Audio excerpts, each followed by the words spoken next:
Good morning, everybody. It's Friday, November 30th. My birthday, baby. Happy birthday to me. Happy birthday to me.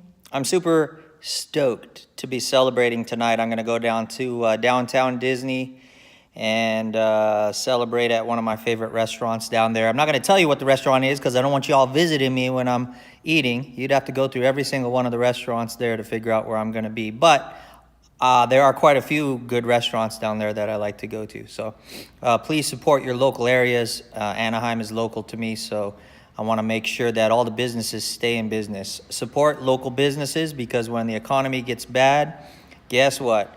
Businesses go out of business, and you don't want it to be the ones that are in your area, especially your favorite ones. Now, this is my Friday recap on my last video. My last video, I let you know that the Fed was going to make an announcement that day. And I gave you the options, which were spot on because that's exactly what happened. I said that if the Fed said they're going to be dovish and slow down and cut rates, that you're going to have a market take off. And boy, did it take off. 600-point rally. Oil went up with it. So dollar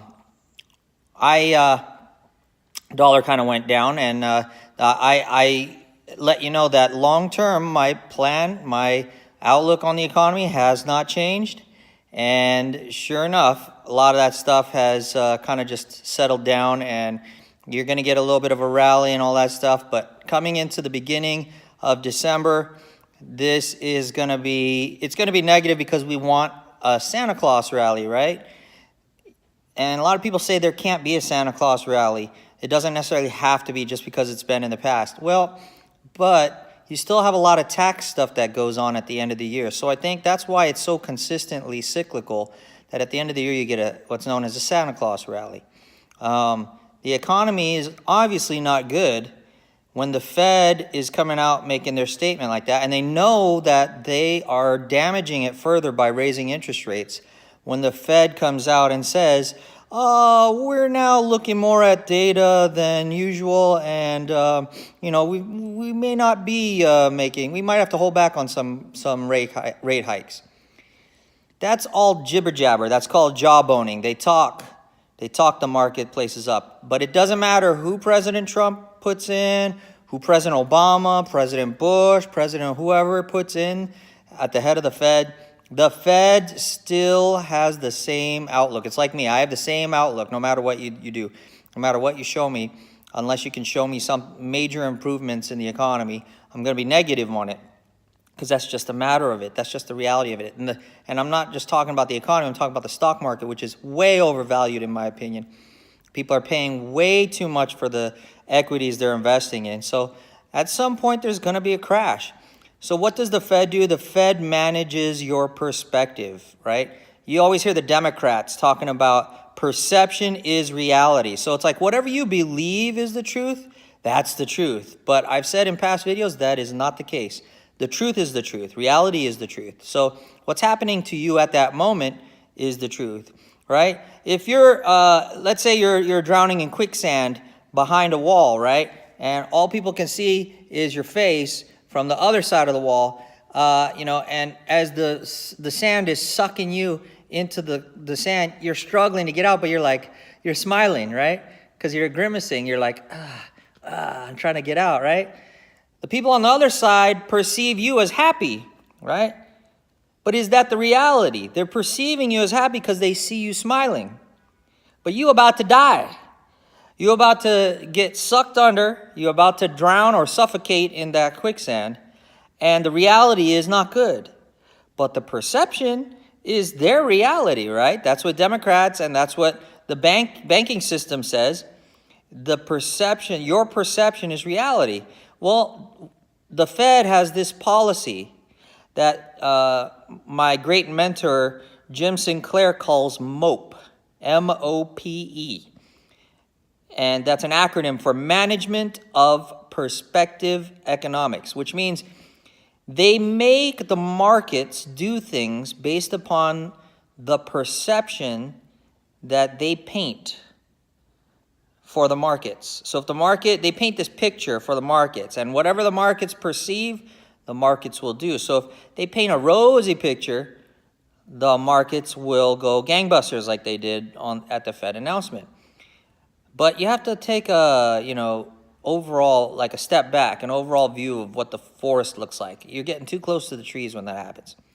First of all, there's a lot of issues where people are complaining that President Trump wants to rein in the Federal Reserve. And a lot of people are like, well, the Fed is independent. No, the Fed is not independent. The Fed is a private company. It's not a government agency. It's a quasi-government agency, but the reality of it is it's a private company. So private company that has shareholders, because it's a corporation, right? So you have a board of directors and you have shareholders. You are beholden to your shareholders, right? Your shareholders will tell you what to do. So the Fed is not truly independent. What do the shareholders want? They want to make money. When a company makes money, is that necessarily good for the consumer? Is that necessarily good for citizens? Not necessarily. No. The Fed is looking out for its own best interest. And it's looking out to make money. Money, money, money, money, money. So a lot of the decision making that's going on is based upon the Federal Reserve note. The Federal Reserve note is what everyone uses for transactions. And this is why I subscribe to the dollar milkshake theory. They are basically, they've drilled down into the soil, right? And that was what happened when they lowered interest rates. And they made the dollar go in the toilet. So you have to kind of go down into the dirt sometimes to get to the resources you want. And they've inserted their drill rig and their oil derrick, and just like in the movie There Will Be Blood, right? And what they've done now is they're sucking up the oil from their neighbors, right? And so this is why you see the emerging markets going and looking for dollars, because they're trying to pay back their dollar-denominated loans. So, like I said, in the long term, the dollar is going to increase.